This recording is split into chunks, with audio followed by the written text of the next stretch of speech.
name's Chris Allen, and this is the Chris Allen MMA Show. Today I'm being joined by one of the UK's finest MMA fighters at the moment. You know, he's been taking on tough opposition in Cage Warriors, had an excellent boxing career as well. It's Mick the Huyton Hammer Stanton. How you doing, my friend?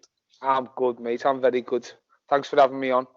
No, I appreciate it. And I appreciate you giving up some time, because I was just saying to you, we've all got some time, but it seems like you've been grafting, mate, the last few weeks, getting this new gym ready.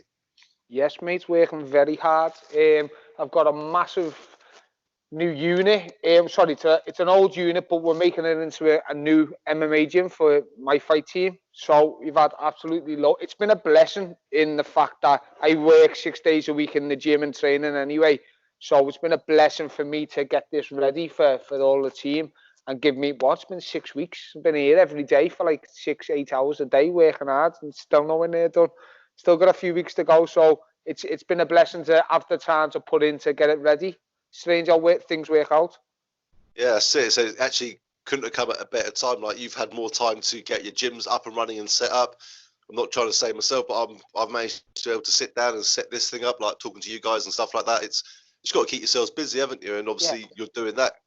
Definitely, you've got to keep yourself busy or you go mad. Well, especially you. I know fighting's in your blood, you know. I don't think you could. I don't think you'd be happy doing anything else, you know. You've been fighting all your life from. I was actually watching some of your videos earlier on your Facebook of when 18 years ago in the schoolboy boxing and stuff like that, man. That's it, mate. It's crazy. I was actually, my dad's putting a little montage together for me, boxing and that, because I forget about me boxing sometimes. And I got to the highest level, won a few titles, boxed for England. I was on squads with like Khan, De Gale, you know, some of the best boxers in the world. There was 9 of us on the elite squad, and I know I've done it all, went around fighting and training. I forget about that life sometimes.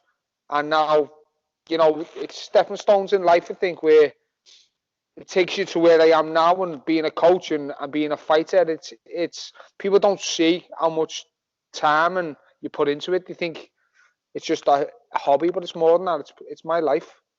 Yeah, that's it. You say it's just part of who you are, you know, and that's fair enough, man. It's like Cristiano Ronaldo couldn't do nothing but play football, you know. He couldn't. That's what he does, you know. And you're a fighter, and it's what you do, you know. And at the end of the day, mate, I just think it's fantastic as well that you've got your gym to go to. You can train in the gym, and as well as setting it up as well. And going back to your boxing, you were just saying, I think I saw a picture with you. Was it at Everton Park or something? What was it? Everton Park Sports Centre, yeah. There's a picture. There's 4 of you with medals. Is that geezer on the end, Amir Khan? Because I was trying to work it out. Khan, yeah, that was Khan. That was just after he went to the Olympics. But unfortunately, Khan done a number on us. It wasn't very good, honestly. He wanted to go pro after the Olympics, and we were all on. I was a national champion at the time, and we were all on the England squad. And it's the only time I could get a fight. So it's for England, because I got to a certain level where no one wanted to fight yet. So you could only fight representing your country. You get to that level. Does that make sense? And Khan decided he wanted to go pro. So England put an offer in to pay him something like £300,000 Sport England to keep him amateur. So he agreed, took the money. But then all of the Sport England funding come to an end. He had no money left. So then people like myself couldn't fight for 12 months, had no fight. So that's unfortunately where I packed in boxing for a couple of years after that, because I couldn't get a fight. I was training. I think I went through about 16 months not having a fight, and then it's just worthless, isn't it? Yeah, man. It's annoying, because you could almost look back at that. Don't get me wrong, you've done great things in your career so far in MMA, but you can look back at that and think, you know, it could have been anyone who got given an opportunity. Like, look how big Amir Khan's name got at the end of the day, you know, and that could have easily been you. It did. I went back to boxing after a couple of years, but because I had that time out and then went back into it, I had one fight. I think I fought Rocky Fielding again. I beat him the first time. He beat me the second time. I had a bit of time out. I jumped in the deep end like I always do. I just love fighting. Got back in with Rocky. Rocky beat me, and then I went pro. But then I had a coach, an old wise coach, and he always said to me, Mick, the pro game's not what you make out. But it was just a dream. I just wanted to get back to it.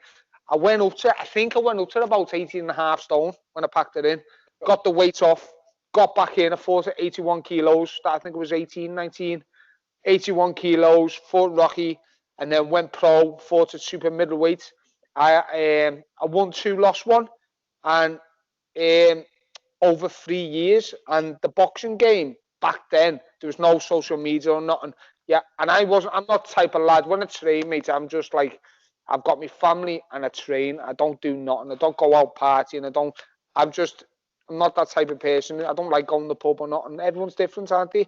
I'm sort of a family man, and don't get me wrong, in the past when I was younger, I went out, but that's the way, sort of, when I'm dedicated to the sport, I don't believe in going out. So I wasn't very good at selling tickets back then. So I had to sell 100 tickets to fight on. It was Friday fight night, Sky Sports. I was signed with the manager who put me on that, and because I couldn't sell the tickets, I couldn't get the fights.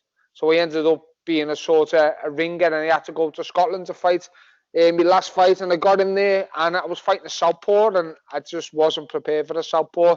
I had a tough 6-round fight. I had a great slice down the face, and he said I needed plastic surgery. And I was like, what? And he said, if you want to carry on, you need to go straight to the hospital up in Scotland, and you need surgery. It's that bad. And I just said, you know what? I'm done. I've had enough. And I packed it in, carried on training. But I obviously, there was something missing. I couldn't just pack in fighting. I was done with boxing, if that makes sense. Because it's just it's not what you think. It's terrible. It's all about money and tickets, and you know, you've got to sell 100 tickets to fight a bum. I can't have my family paying £60 for the ticket to fight some journeyman who's just going to run away. I can't do it. I just think it's wrong. I think it's disgusting. And that's where I just sort of went. I called it a day, and a few years later got into the MMA and goes from there. Yeah, but I say we still get it similar in the MMA, but you know, they're not saying you have to sell this many tickets to fight. You know, they just encourage you to sell tickets, sort of thing. And you know, how do you find difference? So I'll tell you what, I'm not as involved in the boxing world. I've always been to MMA mainly, but how different is it from working with a boxing organisation to working with an MMA organisation? What are the big differences? Well, I was pro 10 years ago. What's not 11, 12 years ago boxing. 33 now, bloody hell, getting on. So the MMA, mate, the shows, amateur, for instance, the shows are amazing. To be able to fight as an amateur or as a young teenager or as a man even, to get on some of them shows, you know, like there's a local show by us, FCC, it's a great show, and I like to get my fighters on there because they look after them. You know, the arena they have it in is unbelievable. It's like being a professional fighter, and to get out and perform on that show, it is tickets, it is obviously, but I think MMA sells a lot better than boxing does because mostly, don't get me wrong, there's a few journeymen who get put in. That's just to keep the show going mostly. If there's pullouts, some obviously pros build their career up with journeymen sometimes, but even when it's a journeyman in there, they're getting the head took off. You know, they're getting in there, they're seeing a finish. It's a bit of a fight, isn't it? So I think the MMA is a lot more entertaining. It's easier to sell tickets. It's a very exciting sport. So I think it helps a lot. In boxing, like I said, it's a bit too slow. Yeah, man. The one thing, I don't want to diss anyone in the boxing world, but the one thing I've always found in boxing is that I find some of the fighters are a bit too hand-picked sometimes for the guys. Like, you look at all the big names. Like, I don't watch a lot of the smaller stuff, but I watch the big fights, like the Joshua fights, Tyson fights. But you look at some of the people they've put in front of Joshua. Yeah, I'm thinking they're great fighters, but of course you're going to win. Same with Amir Khan was the same. But as soon as they got some big name in front of them, you put Dylan White in front of Joshua and see what happens. You know what I mean? Well, that's the whole point. They don't want Joshua to get beat because he's making them millions, isn't he? So if you've got this golden boy who's, you know, he looks the part, he can box, he sells, makes you a lot of money. You don't want him getting beat. You've got to build him up and build him up. And every fight he wins, you make him more money.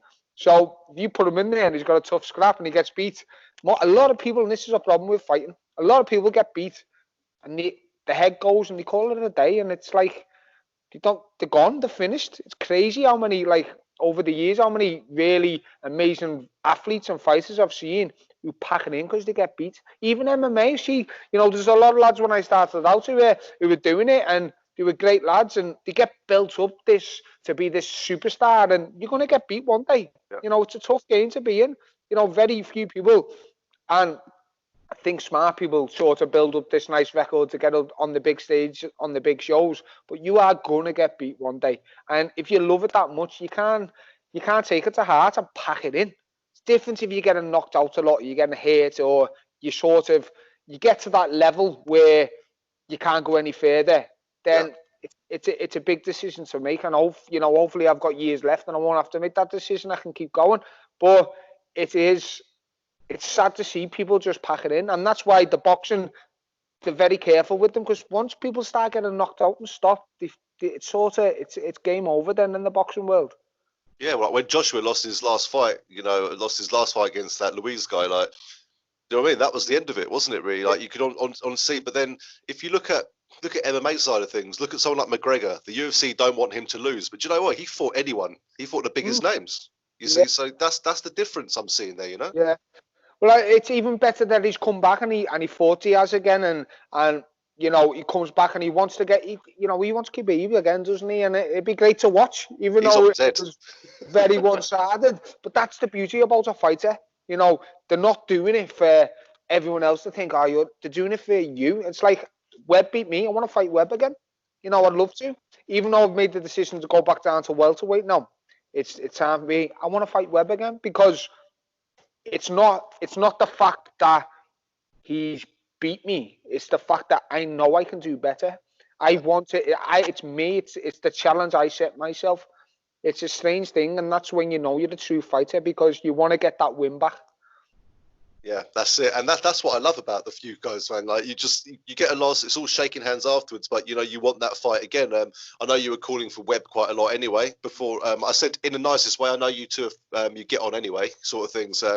But I remember I'm trying to remember what fight it was. I think it might have been the Eunice fight. You said afterwards James Webb, but then he obviously had that draw with Natty, so that fight got rerun again.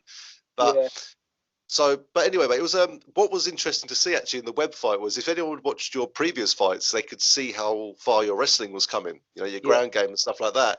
And I was really excited to see you fight Webb. I thought this would be a good test for your wrestling, sort of sides of things. Like, at the end of the day, you didn't come out with busted up face and blood coming out of everywhere or anything like that. It was just one of those things. So, what did you take away from that fight? First of all, I'm not a middleweight. I've known that for a long time. I know I'm with a better team now. I'm a lot more dedicated. I'm in a better place. I've always just been a fighter, but now I'm sort of turned into an athlete. And at the age of 33, people might say, just now, but it's amazing how much you've got to sacrifice in your life to give this 100%, especially when you've got a wife and 3 kids. It's very hard. But it's being surrounded by the right people. So the first thing I took away was, obviously, I have been, in the last 12 months, I've known I'm a welterweight, but I just kept winning at middleweight. So it's sort of what you do. So straight away, obviously, I didn't feel he was better than me. I just thought he was a lot bigger than me. I didn't think he was stronger. I just thought he was heavier and bigger. So that was the biggest thing that stuck out to me. So when did you move up to middleweight? You didn't come into Cage Warriors fighting a middleweight, did you? It was when you fought for the title, wasn't it? Was that the middleweight fight? What happened was Musa Aslani pulled out through to a brain scan. He got pulled off the card, and I was fighting at welterweight. I've always struggled dropping to welter, to be honest. I've done silly cuts and got beat. I've cut 9 kilos in a day before the weigh-in. It's just stupid. It's disgusting. But I never had a mentor. I never had someone who looked after me and told me what to do. This is what you need to do. I found it all out by doing it wrong. Does that make sense? So I've done everything on my own. And now I'm with a great team. And, head coach Darren Morris is just like a god. I look up to him so much. And I take every word he says and take it in. And it's great to be with them people. But in the past, I've done it on my own. But now my diet's so much better. I live a great, clean life. I'm so dedicated. It's like a new lease of life to the sport again. And I'm opening my own, fight team. Well, we started our own fight team, Urban Kings MMA, and I'm just in a good place. The family's happy. The kids love it. So when in the past I struggled making the weight a lot, and when Mush pulled out again, that was me last sort of, I need to give this everything, and then I didn't get the welterweight fight. So lucky enough, I fought at middleweight, and I fought Bilstein, and I was like, you know what? I may as well keep going at middleweight. It was easier to fight. So, when you take 3 months out of your life and you cut weight, and I think that year I had about 3 fights get pulled. So imagine dieting, hard and training, and you get a pull out, and that show gets cancelled. I went in the best place. I went with the best team in the best place anyway. I just give up on it. So I thought I'd fight at middleweight. And I got the Ebanks fight, and then the Alex Montenegro fight, and then the Jonas fight. And, you know, I was sort of doing what I wanted to do. I was fighting the best of the best, and that's all I want to do. I just want to have big fights. I don't want to fight bums. I want to test myself. Yeah, now Alex sorry, go on. Go on, mate, you go on. Now my name's out there a little bit. I'm hoping to drop down to welter and sort of get some big names at welter and see what I can do. I believe the skills there now. I can fight. Webb's a great fighter. He was world champion. He's an amazing fighter. I hope he goes all the way. But I believe I'm better than him. You know, his ground game was, you know, I had no problem. He was wrestling, I had no problem. He was just bigger. And the stand-up I was fine. I believe I'm better, and he's a great fighter. So now I want to see what I can do with people my own size and see how far I can go. That'd be interesting, mate, because it looked like when you went to middleweight, it was a blessing in disguise, wasn't it? Almost sort of thing. But I said, because I know you cut like 3 or 4 kilos to get to middleweight, don't you? Generally. I cut a couple, but I'll be honest, it was the reason. See, this is the thing. My coach told me I was about 89 kilos 5 weeks out, and I wasn't even trying. It was far too light. You need to cut weight. This is the thing. You know, you don't want to weigh in on the money, not cutting water, because you need that weight the next day. That's where Webb had a massive advantage. He was so much heavier, so much bigger. It was hard to get him off me. I got to my feet, but I couldn't break away. His arms were so long. He was so much heavier. His weight on me, he never really beat me up much. First round, don't get me wrong, mate. He come at me like a raging bull. He done great, but I weathered that storm. But it's having that weight on you constantly. It does drain you.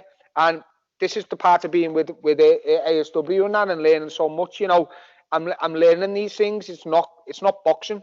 You don't weigh in and fight the same day. You need that weight for the wrestling, and that was a sort of that last fight. I was actually thinking, if I get this title shot and the middleweight title, I want to go down and have a crack at the welterweight title after that. You know, this is what I was thinking. I've always had it in my head. I want to go down. This is not just because of Webb, obviously getting a defeat. I want to, as an example for Urban Kings as a head coach. I can't tell someone you need to cut weight. You're not a heavyweight, or you're not a light heavyweight. You need to go. How can I lead? I've got to lead by example, haven't I? Yeah. People look at me saying, I am a fat middleweight. I'm overweight. I watch myself sometimes and I'm a bit embarrassed. I was like, I've got, you know, love handles hanging around the side, and now because I train so hard and I'm dedicated. I've just got to, you know, stick on it. I'm on it now, mate. I'm running 5 miles every morning. You know, I'm doing my sessions here. I've took this time to concentrate on me, because I concentrate on everyone through the week. I do one-to-one coaching. I've got the fight team. I've got the kids academy. You know, I'm very busy, and I've got a wife and 3 kids at home. So I've took this time to make sure they're okay, and I've had a good think about myself, and it's amazing how much I love it. I've realised just having this break how much I miss it. It's driving me mad. Yeah, I bet it is, mate. You know, because I know you like fighting quite as regularly as possible and things like that. And you couldn't even wait that long after the Eunice fight before jumping into Grapple Fest a month later.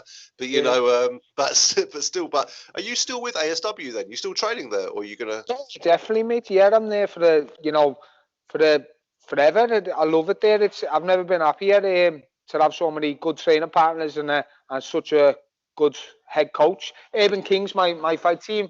My gym, obviously, we're associated with ASW, coached by Darren, and follow their lead under ASW.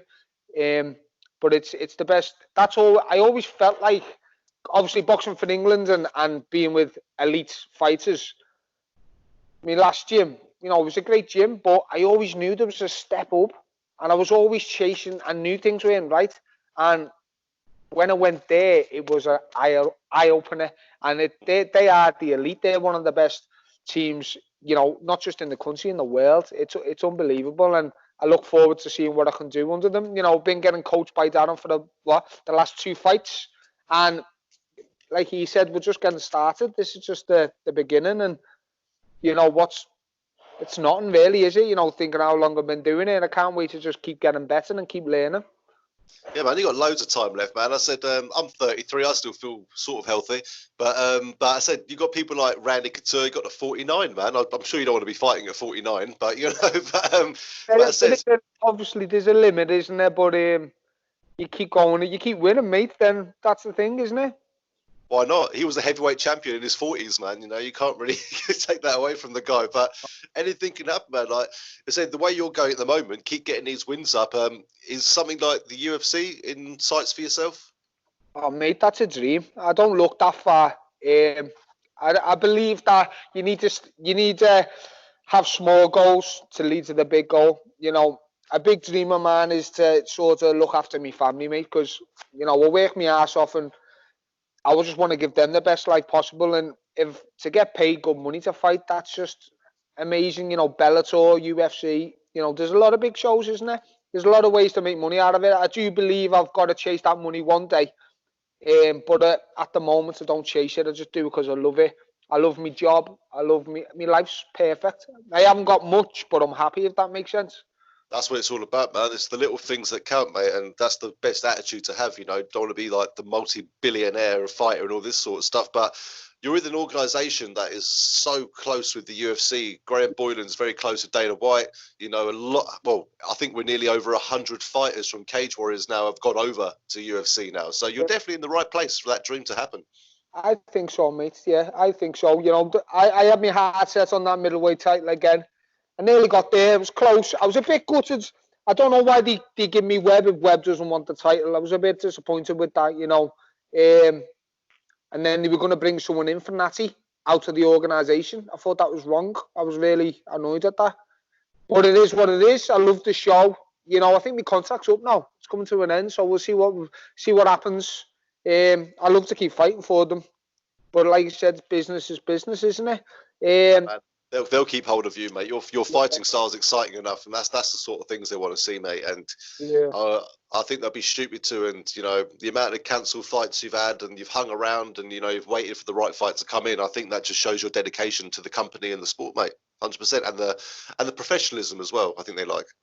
Yeah. They're great. I can't knock them. They're amazing. You know, the shows and the way that they treat the fighters. It's a great place to be. And like you said, it is a stepping stone. And my dream fight since I've been a little boy was to be a world champion. And my very first boxing coach, and I remember after my first fight, I got beat my first boxing fight, and he said, "Mick, you're going to be a world champion. You've got something in you." And for that day, it stuck with me, and it's like I've got to do it, you know, and I won't stop, and I won't. It's sort of, look how far I've come. I've had that many. My career, me fighting, I've that many knockbacks. I've had that many. Not through. It's not bad luck. What it is, it's. I've done things wrong. Understand? There's been fights I've had, and I didn't give it 100%. I mean, sometimes you think you are giving it 100%, but then you look back and you go, I could have done this different, or I could have done this different, or I could have trained harder there. You know, one thing I took from the web fight, and with this lockdown, I've got me running going again, and I've missed me. You know, my life's that hectic. I haven't had time to do that, so I've got back on the road and something. When I boxed for England, and that was a big thing. You get out and you do your road work. It's very important as a fighter, and I'm shocked. I'm fit. I'm very fit. You know, I train every day, train hard every day on my own. Very few people can train on their own. They struggle. Yeah, I agree. I've always done it on my own. You know, done my sessions and that. I've got a road bike to get out on that, and I've been running. I've been doing it, and I'm shocked how unfit I was at running and how slow I was. And so, you know, I'm not a lover of running, but if it's going to make me a better fighter, I'm going to put them miles in every day and smash it. So it's just little things like that, you know, where you can go, right, I can run over the morning, and this is the perfect time to start running, you know, to give myself... There's no one around. No, that's it, mate. You know, get up. I don't come to the gym till like 10 o'clock, so I'll get up early, hit the road, and then get in there, do some work, and then get home to the family. So it's been good. So I look forward to see how it's going to turn out now. I want to get my body weight down, ready for when the lockdown lifts and we can get back training, and then I can just get them fights booked, and I want to absolutely smash it. Yeah, that's important that you keep yourself fight ready, because this could get lifted at any point. Like, Yeah. don't get me wrong, they might not let all the fans come in and watch it and stuff like that. It might be a closed arena, but I'm sure a lot of these events want to start putting on shows, even if it is behind closed doors. That's true. It's going to lift. I know there's a lot of people saying it might be going on for a year and this, but you've got to be positive, mate. A few weeks ago, I had a little wobble and I was so angry and frustrated, and I felt like lashing out a little bit on social media. And there's, when you're self-employed, mate, and like I put everything I've got into this place, and my wife's self-employed, and we haven't got much.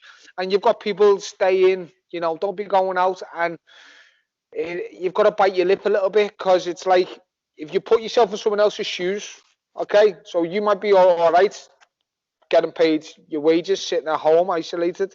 But what about the people who, I know a lot of people who are self-employed and they haven't got they've signed on and they haven't got no payout. They've said they're not eligible for the payout, so they're in trouble. So what you do? That. Yep. Yeah, it's wrong, isn't it? It's not fair. I'm not going to go to it. I'm employed. Luckily, I'm not just. I am employed. Yeah. Luckily, so I'm getting the 80% thing. I've got a wife who's self-employed. She has her own business, and because I earn money, they like, well, we're giving you fuck all. It's like, well, that doesn't really work. Do you know what I mean? It's like, I've been very lucky. I don't live my life on a drip. I don't have my car's paid for. I've just got a little banger, and my car's paid for, and we haven't got nothing. I've got a nice house, and I live my life the right way, the way my mum and dad brought me up, and I'm glad I've done that now, because things could have been so much worse, and I can, spend my time to do this, and it's gonna work out well. But there's too many negative people. There is a illness out there. It's a scary times for people. But I don't believe the young, fit, healthy people should be locked away. I don't believe that's the way to get a herd immunity for the virus. I believe I've had it. I had the headaches and me smell and me taste went going back before the lockdown. I had a client who had it, and he let me know when it happened to me, and that's when I closed the gym then, because we didn't know nothing about it then. And he had it for a week. My smell and taste was gone for 3 weeks though. It was crazy. So I was worried or nothing, but then when you have that, you're like, is it that? I don't know.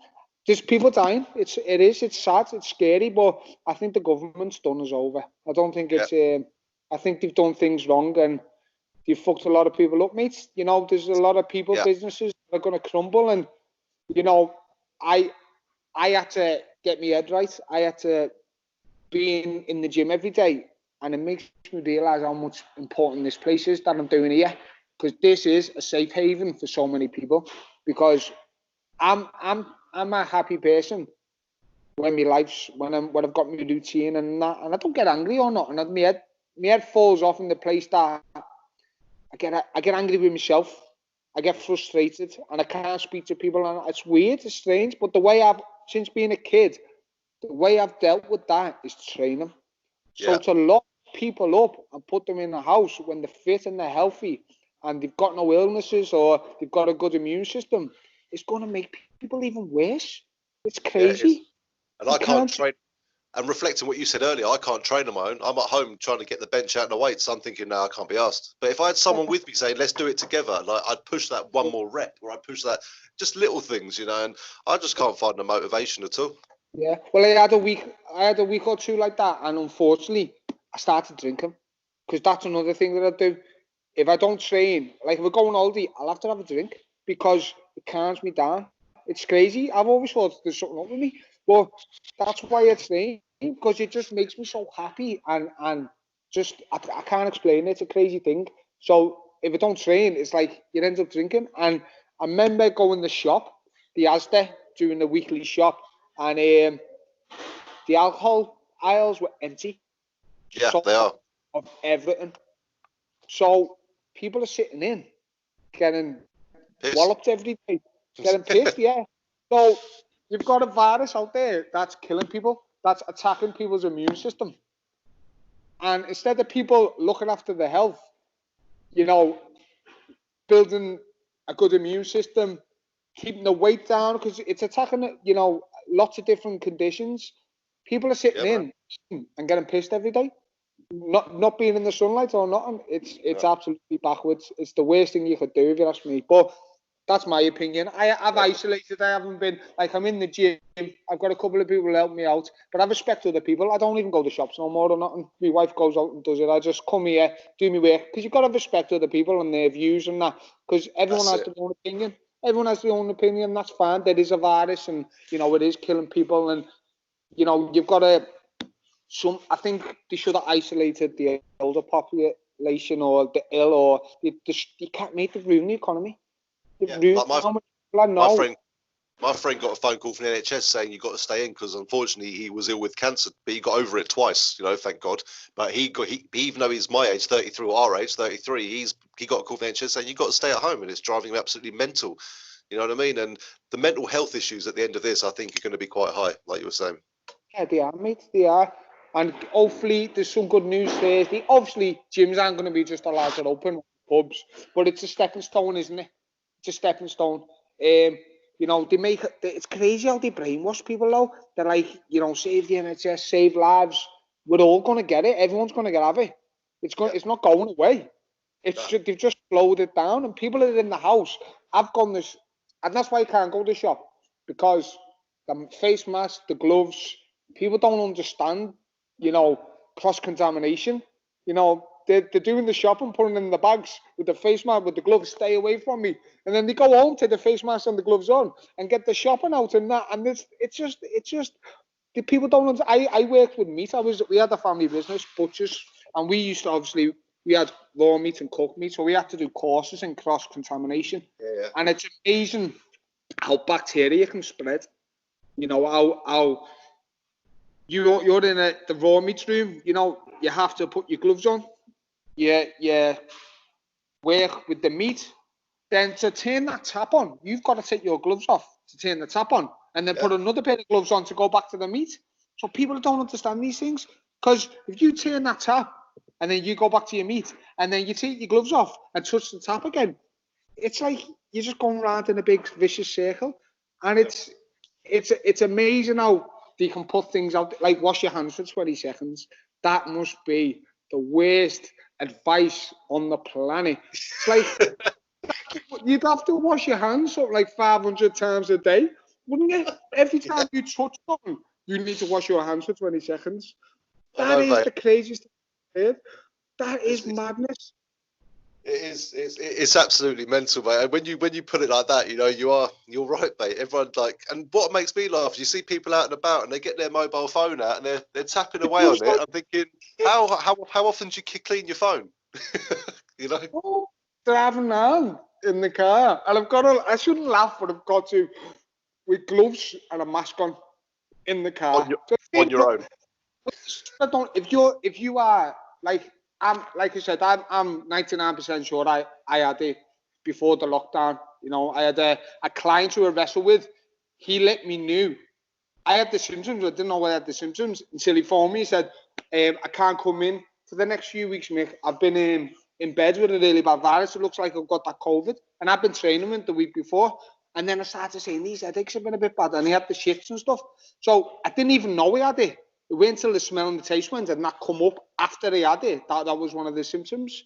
So lucky enough, we stopped the gym and I was just with my family coming here. So I wasn't near anyone. But I respect everyone. You've got to respect people, because there is a virus and it is killing people. But at the same time, if you are that worried about catching a virus, stay inside. That's it, isn't it? Exactly. Why don't you get your shopping delivered to your door? It's like the world. Slots. They're all different. I get my shop. There's plenty of slots available now, mate, because there's about 20,000 unemployed people have all gone and joined Tesco's or Lidl or Aldi or Asda to do delivery. There's plenty of it's available, mate. I'm not saying there's no virus or it's all this. I'm not conspiracy.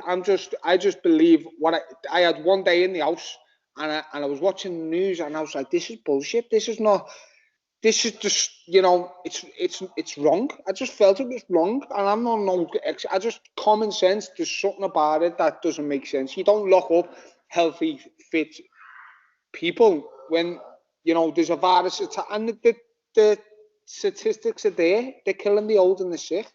You know, they keep, and Sky News are mad the way they do things. You know, like I'll watch it sometimes, and 1 minute they're sort of putting it that way, and the next minute they turn it around and say they're killing young. You know, it's the very mixed with what they put out there. It's like they're just messing with people's heads. Yeah, like 1 my minute, mates. and then next minute they're scaring the shit out of people. And my wife's the same. She'll watch it sometimes and she can't make her head up. And this is the best thing I ever seen, right? America's, like, in some parts, the poor places, been hit really hard, hasn't it? Even the unemployment and stuff. There's queues and queues for food banks, which is terrible. There's miles of cars. 20 million people lost their jobs or something. Yeah. Crazy, and they haven't got the help we've got over here. And there's a testing centre over there in one of the poor areas, and I can't remember where it was. We were watching it last night. It come up on Channel 4 News, and they had hundreds of people in a line waiting to get tested. So these people are scared already. So they go out and stand in a line. They might not have it with people who might have it, or put themselves at a greater risk of catching it. And is that not backwards? Because that's just the fucking craziest thing. It's all standing in a line, see if you've got it. But if you haven't got it, you probably have got it now because you're standing in that line. It's fucking crazy. It's bonkers. You're right. I agree. Like, you go, they're all got like masks on and all sorts of things on, but they happily lean over you in the supermarket to grab something. Mate, it drives me absolutely nuts, mate. And I'm with you on that. At the end of the day, this is just going to be another illness that's always going to be there, like the flu. Oh, I've got the flu. Oh, I've got the COVID. I've got this. I've got that. It's just going to be a natural thing. Like, I don't ever know, isn't it? Look how many people. I don't want to go into. Obviously, I don't want to pee off anyone who's listened to this too much. But if you look at the stats, man, look how many people the flu's killed this year. Smoking, alcohol. Yeah, it's the common flu has killed over 4 times more people this year than COVID has. Yeah. You know. Well, that's it. My argument is obviously it's not. It's just the way I feel about it. It's like there is. I know people who've lost people because of it, grandparents and stuff, and it's sad. And it is sad, and it's wrong. And I'm very lucky. I'm not very lucky. It's a crazy thing. I haven't got many people who I'm close to. Got my mum and my dad, and sisters and my family, and my wife's got her family, and I haven't got many people left who I'm that close to. And luckily, mine are all healthy and they've never been sick. And very lucky that's the case it is. But there is people who have got loved ones who are sick and loved ones who, have died, or if they get it, they are at great risk. So I hope, they're all right. I'm just angry at me being I've always, looked after myself, and I'm fit, I'm strong, I'm healthy, got a good immune system. I mean, luckily enough, you say it's luck, but it's not. It's your lifestyle, isn't it? My wife and kids are great, they're healthy, and I don't fear, when I had it, I was a bit worried. My little lad had the cough, but he was fine in the end. Yeah, after 2 weeks, the cough went and everything was okay. But to lose everything you've worked for, to lose your business, it's hard to say stay in and save the NHS. Yeah, it's hard, mate. It's hard. That you're going to lose everything. Some people. I'm lucky because at the moment are okay. I'm praying to God it starts the ball rolling. It's got to, really. The economy is just going to get ruined. It'd be interesting to see what they say Thursday. MMA, hopefully next Saturday, mate. Might be the first sport back. So I love Dana White. He's a belter, mate. Just no bullshit. Let's keep the show going. And obviously, you're going to upset people, aren't you? But him and Trump get on like a house on fire, so I'm sure Trump will allow him to, just go on, because Trump's telling everyone to go out there and crack on, isn't he? And stuff like that. But so maybe Dana White is so close to him, he'll probably be like, yeah, you can put a show on, Dana. But what worries me, and even for yourselves as well, when the shows do start coming back on again, how full up are they going to get? Are people going to be still paranoid about being in big groups of people and stuff like that? Yeah, it's. I think it's very strange though you say that, but things are forgotten very quickly. Do you get what I mean? Because I'll be honest, I get on with my day, I forget about it. I go home and you go, shit, people are isolated. It's crazy, I do. Because I'm just on my own to stay away from people. I'm just here cracking on. And you work your ass off all day and you forget about it. And it's crazy how quick you can forget about something going on. And then I put the news on or something, or the news come on the house, and then you're like, wow, it's still madness out there. It's still... People are making themselves sick because they're that scared of it. Yeah, man. My mate's wife, my mate's missus, sorry, she literally sits there watching Sky News all day and panicking and shaking. And I said, that's what the news will do to you. Don't sit there watching Sky News all day. It will kill you. It's crazy. It's brainwashing. Scaremongering. Yeah, man. That's crazy, man. I pray to God maybe get the shows going again soon. I do. And I know all people saying, you've got to have a bit of faith, mate. You know, life's got to go on, hasn't it? Like I said, if you're worried that much about getting in and about your loved ones, you've got to isolate. That's the only, you know, you can't be angry at other people for wanting to get on with their life if they're not scared. You know, yes, the NHS and the nurses in the ICU and the paramedics and that, they are putting themselves on the line and they do an amazing job. You know, it must be very hard for them, and you take your hat off to them. But look at the other side. It's what you do. Everyone, you can't just stop the world, can you, and jump off? That's it. I wish I could show a picture right now. I've got a friend of mine. His wife works in like the NHS and stuff like that. And put it this way, she's got a very posh tent with heating set up outside the house, which she volunteered to go. And I was like, you made your missus sleep in a tent outside because she works in the NHS. But she was up for it. So, but we're talking. Don't get me wrong. This is like some like double decker tent. But that's mad, that, because if my missus was going to get it, I'd rather have it with her, to be honest. That's it. Get it together, build up the immune system. Yeah, I would say fucking stay outside. That's a bit harsh, isn't it? I understand kids. You're not worried about your kids. If this was killing kids and attacking the young, then it'd be a different story, wouldn't it? I wouldn't go outside the bloody house, lad. I would not. No chance. That would be, you know, but you've got to people have got to be sensible, and it's mad how many people I keep seeing, like you said, with the masks and the face masks, and they look healthy, and they look sick, and they look like they've got obesity, and they look like they've got diabetes, and they look like they've got health conditions, but they're still going to Tesco. Yeah, exactly. Still getting obese. That's why there's still people dying. Not because people aren't isolating. It's because the vulnerable and the sick are still going to Asda, still going to Tesco, still getting in the cars and the taxis and spread. That's why. Why didn't he just say, if you are these category, you cannot leave that? And it's got to be like that. Yeah. If I was sick, if I had these things on me, I'd say, okay, I'm going to have to stay in. I'd have to. Yeah, exactly. Like, if you see, I love what Putin did in Russia, man. Anyone who got caught with COVID-19, they actually had security cameras on their front door, and if anyone came out, you put straight in prison. That's Putin for you, though. That's what they've done in history, though, hasn't he? They've isolated the sick. Whenever there's been a virus or that, they isolate the sick. A lockdown is what they do in prison. Yeah, and it is. Exactly. It is. That's where it comes from. And people are saying we're not under house arrest. Well, they've locked you up in your house because there's a virus, but you won't get sick from it. So that's You're not right. To me, my feelings. Cause I am angry about it, obviously, and it's scary, and I'm worried about my business and that, and you know, the house, and you know, you can lose everything, couldn't you? And then you've got people saying out there, you know, if you have to, lucky enough, I'm okay for the moment, but if you have to go and get a job, well, I'll go and get a job, and you do it that way, because what you got to do, isn't it, to pay the bills? But I'm working on this at the moment. I'm just hoping it comes together. And my wife's a dance teacher. She's got a dance academy, so we're both in the same boat. It's sad to see everything you love and everything you work for might be on hold for the foreseeable future. Yeah, man. But you've got to have hope. You've got to have hope. And I find myself, I'm a lot happier when I just think positive and get on with it. And we're going to get back to normal. That's what you got to do. You know, I've just been thinking about what you said about the prison lockdown. You're right, because we're allowed out 1 hour a day. So we're like in high maximum security prison, 23-hour lockdown, and you can have 1 hour's exercise a day. But it's very smart the way they do it, because they say, because everyone's like I said, I respect everyone, and I've stayed away from people. I've sort of isolated myself in the fact that I don't go near anyone. But if you think about it, it just doesn't make sense whatsoever. Does not make sense.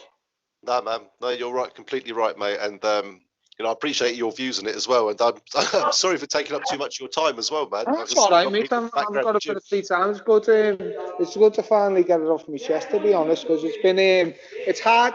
What's hard is, it's like religion, isn't it? Everyone's got their own opinion. But that's it. You can't upset people so much by sharing your opinion. And it's doing it the right way. Because there is people dying. You know, there is a killer virus. The NHS is under strain. But it's hard to ruin everything you work for if it doesn't affect you. It's like, right there. I've got to pay you the price. It's not fair, is it? I look after myself. My family are healthy. We look after ourselves. But we're losing out while you're sitting at home with all your money. That's not fair. No, it's not fair. You're completely right, mate. And let's just hope this all ends soon, man. And yeah, definitely. I'm not trying to go off topic here, man. That was really interesting. But there's a couple of, before I let you go, there's two questions I just want to ask you, man. Really important ones. I always want to know, because obviously you were so great in boxing and you're really solid in your boxing career. How do you find that transition going to MMA from boxing? Oh, it was totally different. I'll be honest, I used to watch a little bit of MMA years ago and I used to think, wow, I punched their head in. I've got to have a go at that. And obviously when it started off, it wasn't too bad. To be honest, I was all right. But as soon as you get that first put in that bad position in the fight and you can't get out of it, it's like, wow, boxing is nothing in the fighting world, mate. It's a scratch on. Obviously, when you put it all together and you've got the good wrestling and your hands are very important, but it's the timing, so many more disciplines. I don't box nowhere near as much as I used to, but I still keep my fitness up and you do a couple of times a week, it's the wrestling. Wrestling's king, I think, in the MMA world. I love it. But now now I want to start knocking people out again. Now I've smashed the ground game. I can relax a little bit on that. If that relaxing mean I don't have to wrestle, because I've never been that bad on the floor, to be honest. I just, obviously, and with the when I went to the ASW, they were just a different world, mate. I remember sitting in the car after the first time. I was like, what the fucking hell has just happened? I thought it was half decent, mate, and I just got raped. Could not believe it. I was heartbroken, but I kept going. And it's amazing how many top lads come up there, do a session and don't come back because it's that grueling.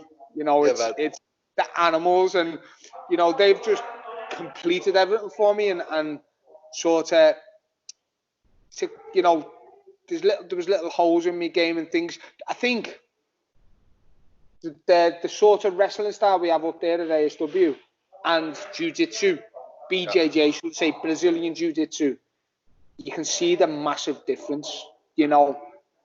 Different disciplines I think everyone's onto the jiu-jitsu, Brazilian jiu-jitsu train. If you take a different style and throw it in there, it messes people up. You catch them out. You've got to rock the boat a little bit. You've got to look outside the box and start doing different things. And I think that's why ASW is so good. Darren has done every discipline, and he's not just done it; he's mastered it, mate. I'm telling you, he's judo, jiu-jitsu, Brazilian jiu-jitsu, sambo, catch wrestling. He's done it all, mate. And it reminds me really a lot like, it's the judo background. It reminds me a lot like Khabib's style, the catch wrestling and the judo, when they do things and you're like, wow, I can see that in Khabib, and I see the way they do it. So what I want to do now, I want to put me striking there now. So I want to make people shoot on me, and then I want to finish them. And I'm excited to sort of put it all together at welterweight. Obviously, Webb is too big, and I couldn't stop that takedown. And I'm not bothered to get took down, take me down, and I try and sub you. I believe I'm dangerous on the floor. I believe I'm dangerous on the feet. So it's interesting, really, which way do they want to die? That's it, mate. That's it. It's like, exactly. It's nice to, obviously, you can take the fight wherever you want it and feel comfortable. Because what I love great when I was watching your, the last 4 or 5 fights you've had is, obviously you're a dominant striker. You're solid on the striking. But then we see you come in against like Alex and, worked great ground game for 3 rounds as well. Controlled him really well. And then you took Unison, same thing again, but you got the win, you got the submission, which must have felt fantastic, I'm sure. And then you go into Grapple Fest, some of the best grappling people in the world, and you're winning there as well. So that really must show you how far you've come with your wrestling, mate, and it just shows how solid it is.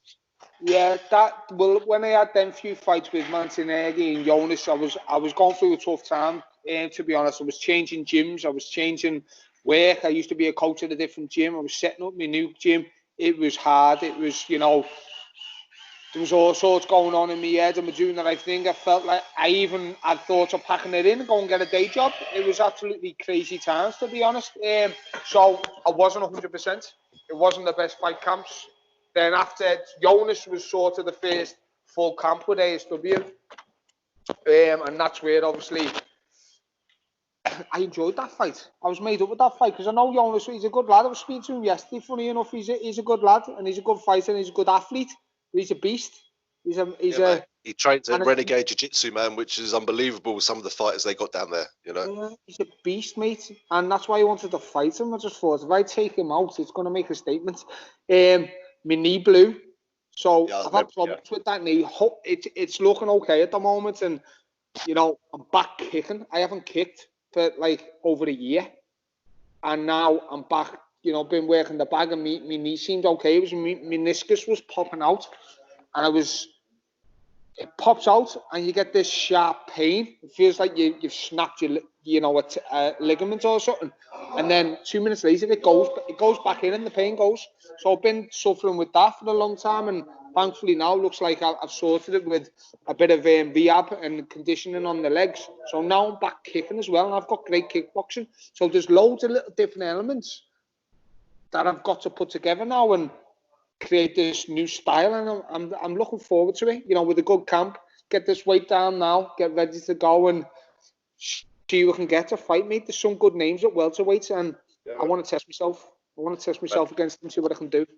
I just can't wait till this is all lifted, mate. Like, first of all, I can't wait to see you back in there and see what changes you've made. You know, see you back at welterweight as well, and just to see what improvements, seeing how your gym's going as well. You know, and mate, the sky's the limit still, man. You've got a good setup, you've got a good foundation built behind you, you know, to fall back on, all that sort of stuff. But you've also got a great career ahead of you, I'm sure, in the welterweight division, mate. And I personally can't wait, man. And I just want to say thank you again, mate. I really appreciate you coming on. I can see you in your gym. I can hear drills going off. I know you're trying to get it all ready, so I appreciate your time, man. But welcome, Chris. Great to be on. Thank you very much. No problem, man. But before I let you go, I always want to give you an opportunity just to give a shout out, mate. Any coaches, anyone like that, sponsors, anyone who's helped you to get to where you are today, mate? Yeah, it's just all the team at ASW. Big shout out to Darren and the lads, wife and kids, and all of the Urban Kings family. Thanks very much for, you know, believing in the process and having me back. And I can't wait to, you know, take everyone to the next level. It's going to be good. It's going to be good, mate. I know you don't do too much social media, but do you have any that people might be able to follow you on? Yeah, just Facebook, Mick Stanton, and Instagram, Mickey Stanton. Cool. Make sure you're watching it. I'm sure you'll be putting lots of things up about your new gym and all sorts of things, mate. So good luck with the whole gym. I'm sure it's going to work out fine, you know, and let's hope this virus, this lockdown gets lifted ASAP so we can see people like yourselves back in the cage showing what you've learned and how you've grown over this whole lockdown time, mate. And I can't wait to see how it goes, fella. Thank you, mate.